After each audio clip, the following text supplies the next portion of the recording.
que las utopías son alcanzables. Les utopies sont une réalité s'il y a une véritable volonté politique pour finir avec la pauvreté, la faim, les maladies préventives, l'analphabétisme et pour finir aussi avec l'absence de valeurs. Les utopies aident à éradiquer ces maux. La ausencia de valores que acelerarían la erradicación de estos males.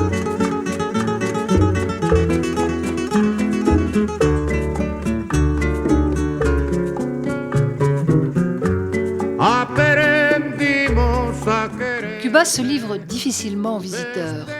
Comprendre Cuba exige un travail de tous les instants, sur soi, sur ses préjugés, entretenus et véhiculés par certains grands médias qui présentent le plus souvent des informations partielles et partiales sur les réalités de ce pays.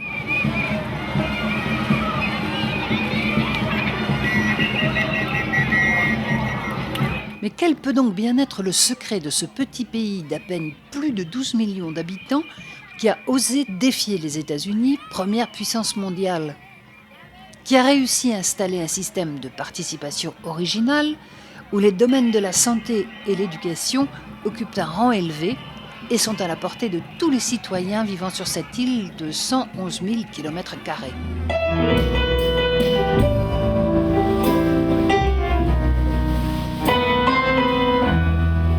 Cuba a dû lutter âprement et consentir de nombreux sacrifices pour sa liberté.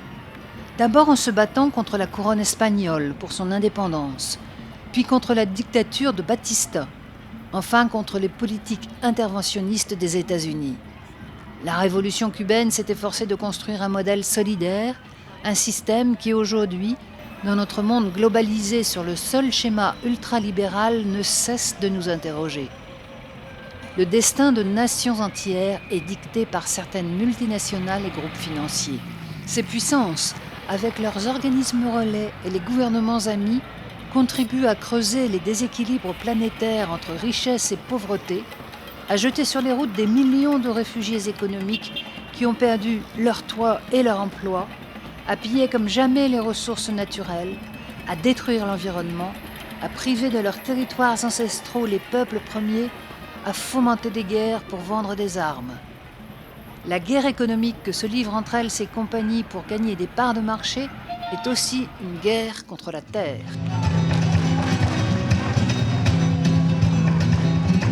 Au cours de ce premier voyage à Cuba, nous avons constaté que dans cette société, femmes et hommes étaient traités sur un pied d'égalité, sans discrimination d'aucune sorte. L'être humain, avec ses qualités et ses défauts, est toujours au centre des préoccupations nationales et des réformes économiques ou sociales.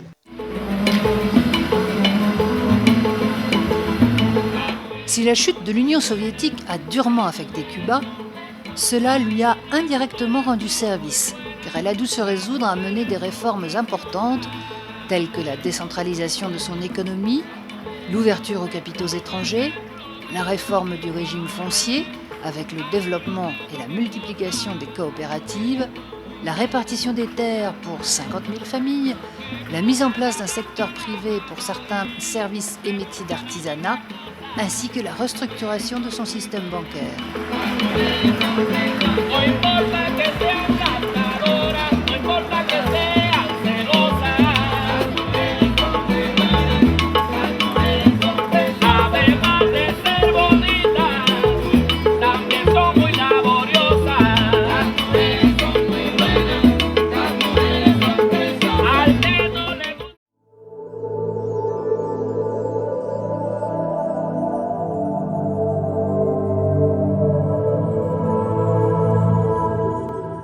Il semblerait que Cuba s'achemine vers un système d'économie mixte, où cohabitent les secteurs publics, privés et d'économie sociale coopérative, mais toujours avec une prédominance du secteur public et de l'État qui reste le régulateur de la vie économique et sociale du pays.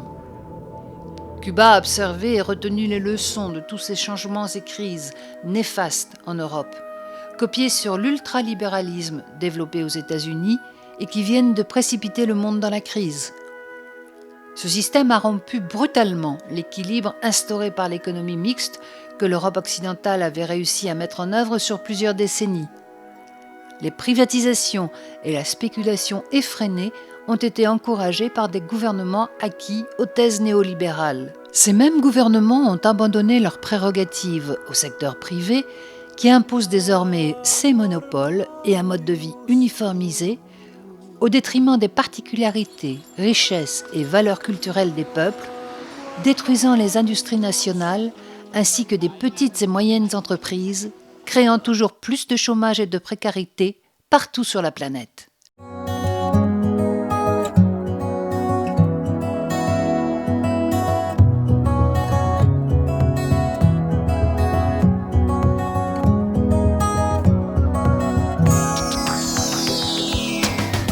Cuba lutte pour conserver sa souveraineté et a pris conscience que c'est en partageant ses conquêtes avec les autres peuples du monde qu'elle parviendra le mieux à les mettre en valeur. Cuba est consciente qu'aucun système au monde ne pourra être pire que le capitalisme néocolonial dont elle s'est libérée, ni pire que le néolibéralisme qui règne aujourd'hui sur la planète et traverse une crise sans précédent. On pourrait se demander si l'histoire n'est pas finalement en train de donner raison à Fidel Castro, Che Guevara et Camilo Cienfuegos. Il n'est qu'à regarder les réalités vécues par les Cubains et les peuples amis auxquels ils portent assistance dans les secteurs de la santé et de l'éducation pour s'en convaincre.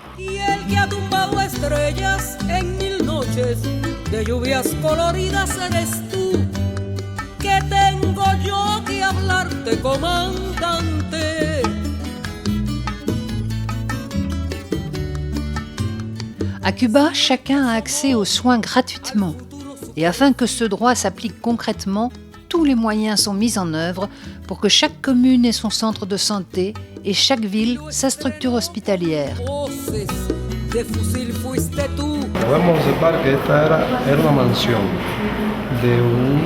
La belle maison que vous voyez là a été expropriée en 1959 pour être transformée en centre polyclinique afin de satisfaire les besoins de la population.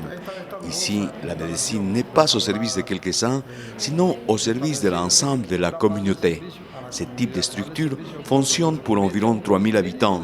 Avec cet exemple, nous voyons comment on a distribué les richesses au service de toute la population. Si la médecine cubaine est considérée comme l'une des meilleures du monde, c'est parce que son enseignement conjugue théorie et pratique. Ainsi, les étudiants sont amenés à enrichir leur savoir par de nouvelles expériences sur le terrain. Ce contact direct avec les patients a fait naître et vivre le sentiment que l'homme est au centre de la relation et des préoccupations du soignant, et non des motivations d'ordre mercantile, car à Cuba, l'être humain n'a pas de prix. Cet exemple de solidarité devrait faire réfléchir les pays industrialisés où la médecine gratuite pour tous reste encore une utopie. Je suis en 6e année de médecine. Dans un an à peine, j'aurai terminé mes études. Chaque matin, j'assure les consultations au centre polyclinique ou bien je me rends à domicile chez les malades qui ne peuvent pas se déplacer. Une fois par semaine, je suis de garde à l'hôpital. Après mes études, je partirai 2 ans accomplir mon service social en ville ou à la campagne. Si l'être humain est une priorité, a fortiori les parents, grands-parents et personnes âgées, qui bénéficient de structures non seulement destinées à les maintenir en bonne santé, mais aussi à veiller à leur équilibre psychique, émotionnel et intellectuel. Les centres pour personnes âgées offrent ainsi de nombreux services et sont répartis sur l'ensemble de l'île.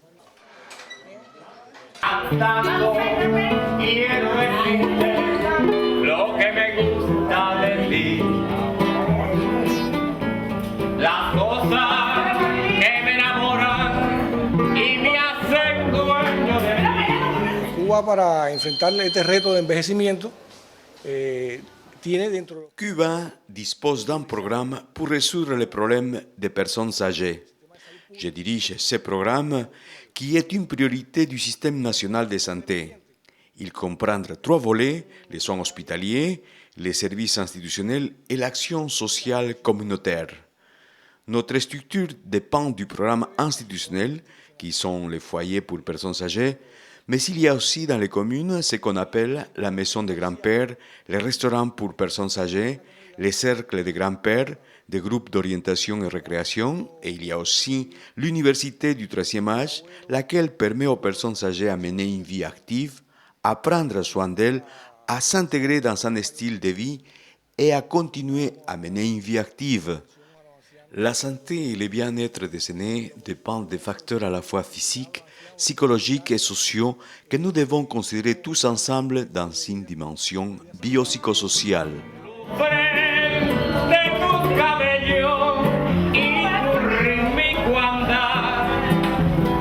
Nous nous occupons non seulement de la biologie, mais aussi de la psychologie et de la vie en société des personnes âgées.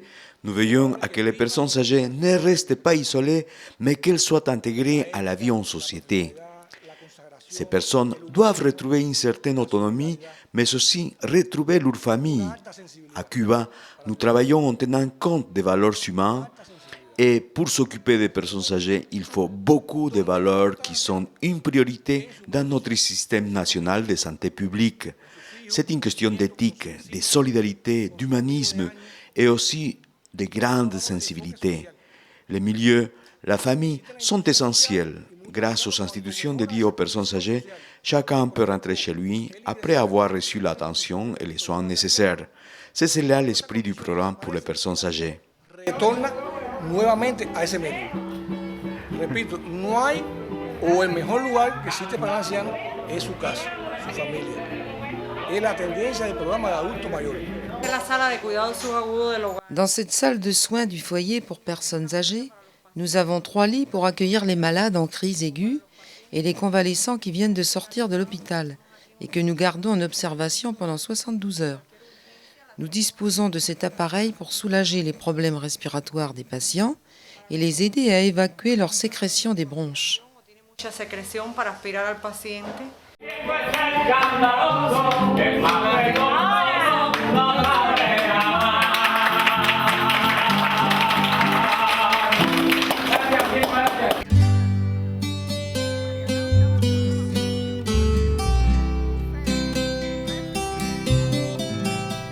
Avant la Révolution, le système de santé était des plus précaires et de nombreuses maladies n'étaient pas vaincues. Aujourd'hui, on soigne aussi bien les personnes atteintes de problèmes de vue que celles souffrant de maladies mentales ou les enfants autistes. De plus, des écoles spécialisées ont été créées pour que ces derniers puissent développer leurs aptitudes, s'intégrer à la société et s'y sentir utiles. Pour aider les enfants autistes, l'expérience des États-Unis, des pays d'Europe, de la Russie nous a été très utile. Nous avons intégré et mis en pratique leurs méthodes tout en les adaptant à la pédagogie cubaine. Nous travaillons sur cette maladie depuis 46 ans. Ce centre pour autistes traite 245 enfants, c'est-à-dire tous les autistes de Cuba. La clé de notre action en faveur des autistes réside dans le travail concerté de tous les acteurs, les ministères de la santé publique, de l'éducation, le centre de la génétique, le centre des neurosciences, tous sont associés dans une même démarche. Je dois aussi souligner l'importance accordée à la formation spécifique du personnel pour aider ces enfants à communiquer, à mieux vivre en société. Si le diagnostic est précoce, l'enfant autiste a plus de chances de progresser. Ainsi, les résultats sont spectaculaires chez des enfants de 2 à 6 ans.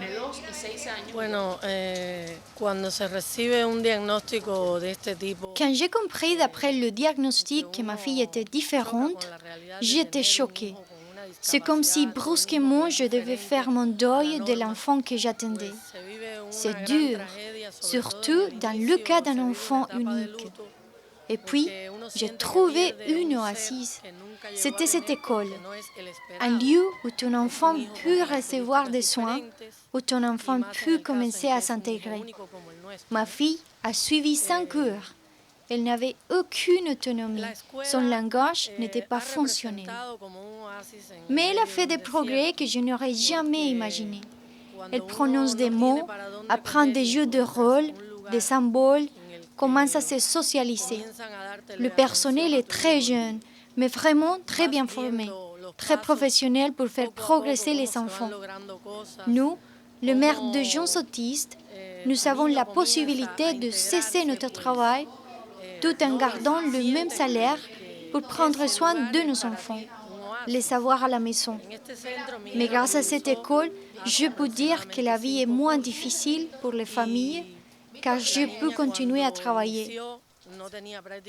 Je n'imagine pas rester enfermée avec mon enfant entre quatre murs à ressasser mes problèmes. Dans mon cas, je deviendrai folle. Avec l'école, nous, parents, nous pouvons évoluer en tant qu'êtres sociaux.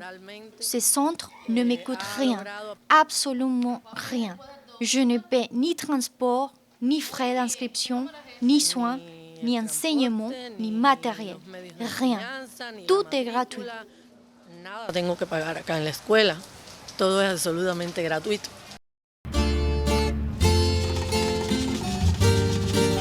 Bueno, y de Buenavista Social Club.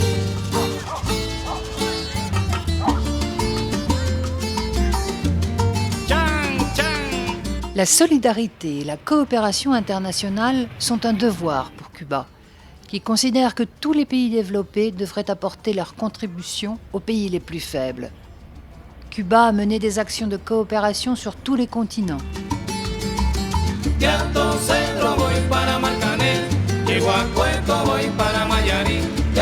Aujourd'hui, avec le soutien de plusieurs États européens, grâce à l'appui d'institutions et de personnes privées dans différents pays, Cuba partage avec ceux qui en ont le plus besoin tout ce qu'elle peut recevoir ou produire dans le domaine de la santé. El cariño que te tengo, yo no lo puedo negar. Se me sale la babita y no lo puedo evitar.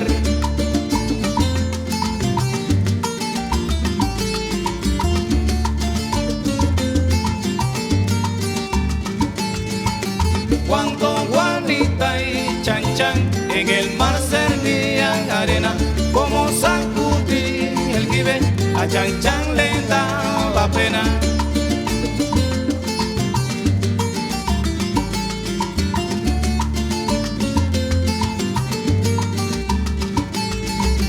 Limpia el camino de paz, que yo me quiero sentar en aquel tronco que veo, que así no puedo llegar.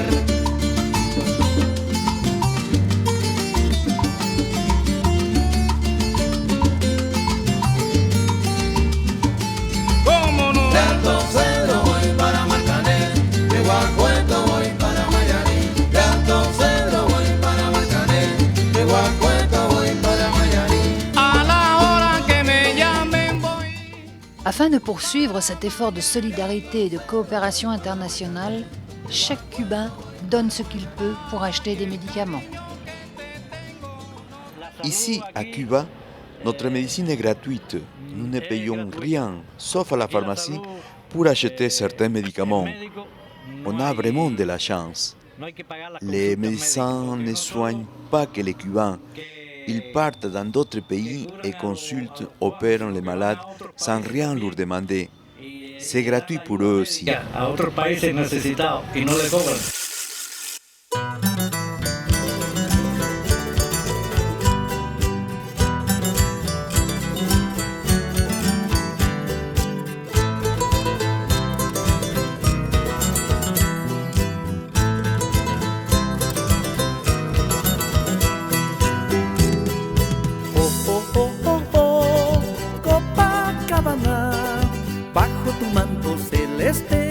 L'aide de Cuba est très appréciée de ceux qui la reçoivent. Les plus démunis sont les premiers à reconnaître les efforts de ces hommes et femmes, médecins, infirmiers, psychologues, qui n'hésitent pas à quitter leur île pour se rendre dans des régions au climat rude ou dans des villes sinistrées. Certains journalistes en profiteront pour dire que cela n'est que pure propagande, une appréciation sans fondement, si ce n'est idéologique, car non vérifiée sur le terrain. Pourquoi ces mêmes journalistes, si prompts à condamner Cuba, n'élèvent-ils jamais la voix pour dénoncer les véritables intentions de certains pays industrialisés qui, sous couvert d'aide aux pays en développement, s'attachent à piller leurs matières premières et à faire travailler une main-d'œuvre bon marché en délocalisant leurs propres entreprises pour ensuite revendre leurs produits. Voyons plutôt comment se vit la solidarité des médecins cubains en Bolivie et au Pérou. Ils sont excellents, les médecins cubains. Les opérations se passent bien. Ce sont nos frères. Les gens qui viennent consulter et qui se font opérer des yeux sont satisfaits. J'ai été très bien traitée. J'ai été en consultation, puis il a fallu m'opérer les 2 yeux et maintenant je reviens pour les soins. Je n'ai rien à payer, à part mon voyage. Je viens de Tacna, au Pérou. Je remercie Dieu, la Vierge et surtout les médecins. Ils ne font aucune différence entre étrangers, métis, noirs, quechua ou autres. Tout le monde ici est traité de la même façon. Ce sont des médecins très compétents et avec une bonne éducation. Et ils sont très cultivés, ils s'occupent très bien de nous. Moi aussi, j'ai été opérée. Ils sont tous très aimables, très capables et très hygiéniques. Ils font très attention à l'hygiène. Merci beaucoup aux Cubains pour toute leur aide. Ils s'occupent de tout le monde, des paysans. Je remercie les médecins cubains. Ce sont de véritables frères. Nous sommes tous des frères. Les médecins font un travail formidable dans ce centre et cet hôpital pour les yeux. J'ai entendu dire que ce programme est fait grâce au concours du gouvernement de Cuba, de Venezuela et de la Bolivie. Ces 3 pays défendent les mêmes droits. Les services, l'attention sont professionnels, les opérations bien menées. Les contrats d'assistance ont été renouvelés jusqu'au 31 décembre. Je viens de Cusco et il y a ici pas mal de compatriotes péruviens, de Sicuani, ainsi que d'autres villages.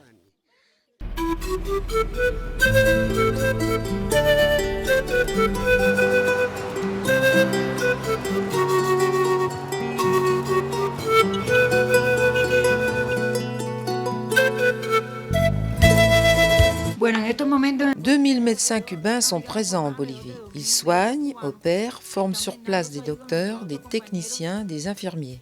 Ils sont répartis dans 9 provinces et vont jusque dans les endroits les plus reculés, dans des communautés isolées. Ils interviennent non seulement à La Paz, mais aussi dans les Yungas, les vallées chaudes et en Amazonie. Il y a déjà eu 8 millions de consultations en Bolivie et le centre ophtalmologique, ouvert depuis le 13 novembre 2006, a opéré 26 669 patients, une première dans ce pays. Les médecins cubains sont présents dans 73 pays à travers le monde. Comme disait le commandant, ce sont nos soldats en blouse blanche. Leur mission est d'apporter la santé à tous. Nous suivons ainsi l'exemple d'Ernesto Che Guevara, internationaliste avant tout. Nous sommes émus de nous trouver ici en Bolivie, sur la terre où nous rêvions d'aller, cette terre où le Che est mort. En Bolivia, en la tierra donde él vino a morir.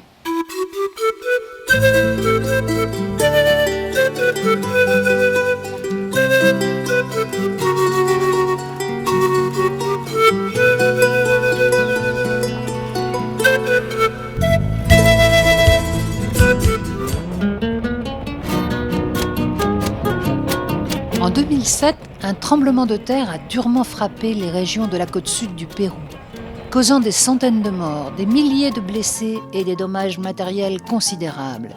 La ville de Pisco, proche de l'épicentre situé dans le Pacifique, fut détruite à 85%. La coopération cubaine a dépêché sur place des équipes médicales, du matériel et des médicaments. Je viens de la ville de Ica consulter un médecin et je sais par quelqu'un de ma famille que les médecins cubains s'occupent très bien des gens et tout est gratuit, même quand vous êtes opéré. Tout est gratuit. C'est une honte de voir qu'ils se sont réduits à donner les consultations et les soins sous détente, que les autorités ne leur ont même pas donné les minimums nécessaires. Mais malgré cela, ils font tout ce qu'ils peuvent pour nous soigner, pour nous guérir.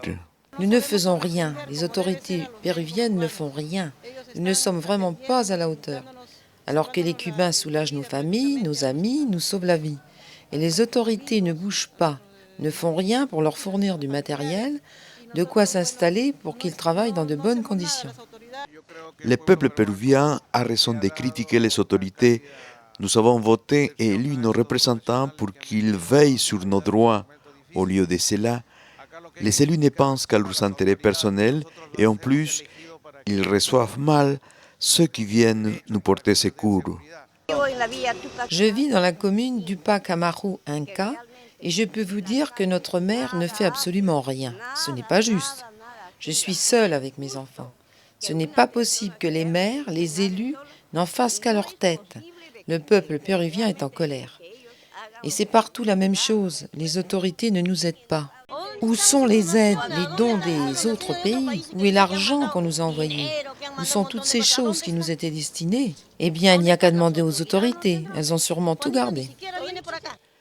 C'est lamentable. On cotise à la sécurité sociale et on est mal reçu. Lundi, j'ai accompagné ma femme en consultation et la fracture du tibia et du péroné et devait se faire opérer à nouveau. Il fallait d'abord faire un examen en cardiologie. Eh bien, on n'a même pas voulu la recevoir parce que son dossier médical avait été égaré avec toutes les analyses de la clinique. Nous nous sommes plaints, on a insisté, ma femme a même pleuré. Il n'y a rien eu à faire, il ne voulait pas l'examiner. C'était 6 mois après le tremblement de terre, ma femme avait besoin d'être soignée et on ne trouvait pas de solution. C'est pourquoi on est ici pour que les Cubains la reçoivent et l'opèrent. J'ai bon espoir. Je crois que grâce à eux, elle va pouvoir enfin être soignée. Je n'ai pas la sécurité sociale. Quand on va en consultation à l'hôpital, il faut tout payer. Il faut payer les gants, la seringue, il faut payer le moindre truc. Et les gouvernements ne payent pas toutes ces dépenses. Ici, les Cubains nous soignent bien et ne nous demandent rien, pas un centime. Ici, les Cubains nous reçoivent très bien et ils ne nous demandent rien. Pourquoi les installations pour accueillir les médecins cubains arrivent-elles seulement maintenant, 6 mois après le tremblement de terre? Ce n'est pas juste pour nos frères cubains qui sont venus aussitôt après la catastrophe. Ma sœur, qui a gaspillé beaucoup d'argent et n'a pas été bien soignée à l'hôpital, a été opérée ici et elle va très bien depuis. Beaucoup de Péruviens n'ont pas la sécurité sociale, ils ne peuvent pas payer les consultations à l'hôpital, ce n'est pas juste. À l'hôpital, tu dois payer ta consultation et ils ne te reçoivent même pas à l'hôpital, même si c'est grave. Il faut avoir de la fièvre. Pas vrai, madame?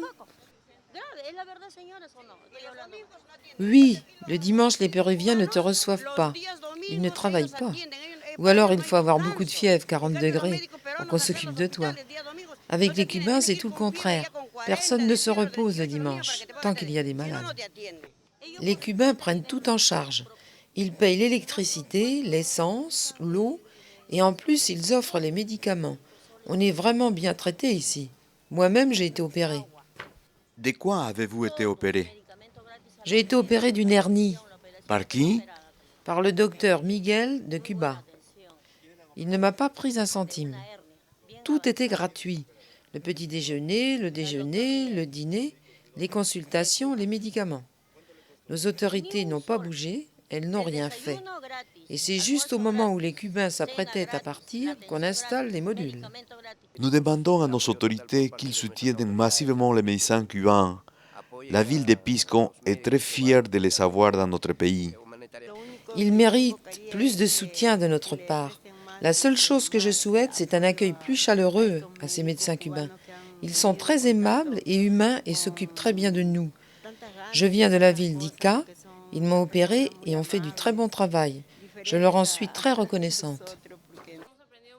Nous avons beaucoup appris de choses avec eux, pour nos enfants. La plupart sont guéris et ont bien récupéré. Je suis très contente. Ma fille a été soignée pendant 6 mois et elle marche à nouveau toute seule. Elle avait eu une attaque cérébrale. Les Cubains nous aident énormément. Dommage qu'ils ne restent pas plus longtemps. J'ai demandé au docteur Yurka qu'elle reste encore un peu plus pour nous aider. Ce type d'expérience, nous l'avons déjà connu en 1970, lorsque nos équipes sont venues au Pérou à la suite d'un tremblement de terre. 37 ans plus tard, nous sommes de retour pour secourir à nouveau les Péruviens qui, comme les Cubains, sont un peuple américain. Nous sommes entre peuples américains. Nous avons été très bien accueillis, aussi bien par les patients que par nos confrères péruviens avec qui nous nous entendons bien. Les ministres péruviens nous ont rendu visite pour nous féliciter de notre travail. Les autorités locales, les maires de la ville de Pisco et Cachincha nous ont soutenus et remerciés. Depuis notre arrivée, nous avons examiné 145 222 patients et nous avons effectué 2100 opérations. Nous avons offert nos services aux personnes dans les besoins de façon désintéressée en y mettant tout notre cœur, tout notre amour, toute notre affection. Mais le moment est venu de nous retirer. Nous avons prolongé notre campagne et même si beaucoup sont contrariés de nous voir partir, on ne peut pas faire autrement. Notre contrat se termine. Ces derniers temps, depuis 3 à 4 mois, nous nous consacrons aux victimes indirectes du tremblement de terre. Durant les 2 premiers mois, nous sommes beaucoup intervenus pour sauver et soigner des victimes directes du tremblement de terre. Les personnes déjà malades qui se trouvaient dans des hôpitaux complètement détruits par les sismes se sont retrouvées à la rue, sans soins, souvent en état de choc. Il a fallu leur donner un abri et les soigner aussi pour des affections respiratoires, des maladies des peaux, des troubles psychologiques, conséquences indirectes de la catastrophe qui a touché à toute la population de la ville de Pisco. Ils nous ont beaucoup appris. On a appris comment donner des soins, faire des piqûres. Surtout les Cubains nous ont donné confiance en nous-mêmes. Il y a pas mal de médicaments importés de Cuba ici. Ils sont aimables, ce sont les meilleurs. Quel est, entre un médecin péruvien et un cubain, celui qui traite le mieux son patient? Les Cubains sont excellents. Son excelentes. Ah, lo que me pasó aquí. Sí, yo estuve en la iglesia ahí con mi esposa. J'étais dans l'église avec ma femme au moment de la 12e secousse. Ça a duré 3 minutes. Tous les murs sont tombés, les toits aussi. Grâce à Dieu, j'ai vécu. J'ai seulement perdu mes jambes. Je suis resté 24 heures enseveli et ce n'est que le lendemain, à 7 heures du soir, qu'on a pu me dégager. La brigade Ernesto Che Guevara fait un travail formidable. Quel dommage qu'ils partent, qu'ils nous quittent le 15 mai. Les gens viennent de partout pour se faire soigner, même de Lima. Ils prennent très bien soin de nous. J'avais des douleurs terribles à cause de mes mognons. J'ai reçu un traitement et depuis, je me sens très bien. Estoy excelentemente bien.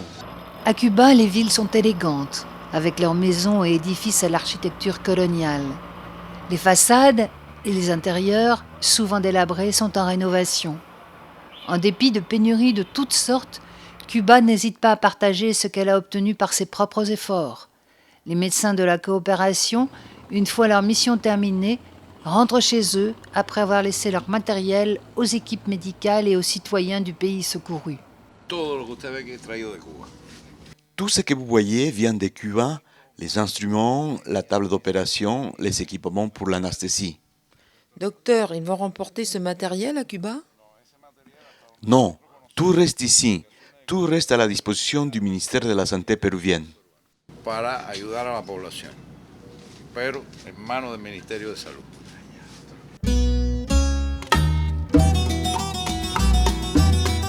Il manque aujourd'hui au monde une utopie exemplaire pour faire face non seulement à la crise financière, mais surtout pour pallier la crise des valeurs qui fait régresser l'homme. Être social en voie de déshumanisation, crise des valeurs qui menace de plonger l'ensemble de la planète dans un indescriptible et irréparable chaos si des changements profonds, structurels et environnementaux ne sont pas rapidement mis en œuvre. Aujourd'hui, nombreux sont les regards qui se tournent vers Cuba, qui a déployé toute son énergie pour bâtir une société de solidarité nationale et internationale. L'avenir de Cuba, le maintien et la poursuite de ses conquêtes sociales dépendront de la capacité des Cubains à sauvegarder tous leurs acquis et leurs conquêtes, à reconnaître leurs erreurs et à pardonner les affronts et blessures du passé, pour continuer à travailler pour la construction d'un monde de solidarité, de respect de l'environnement, de paix et de dignité humaine. aquí se queda la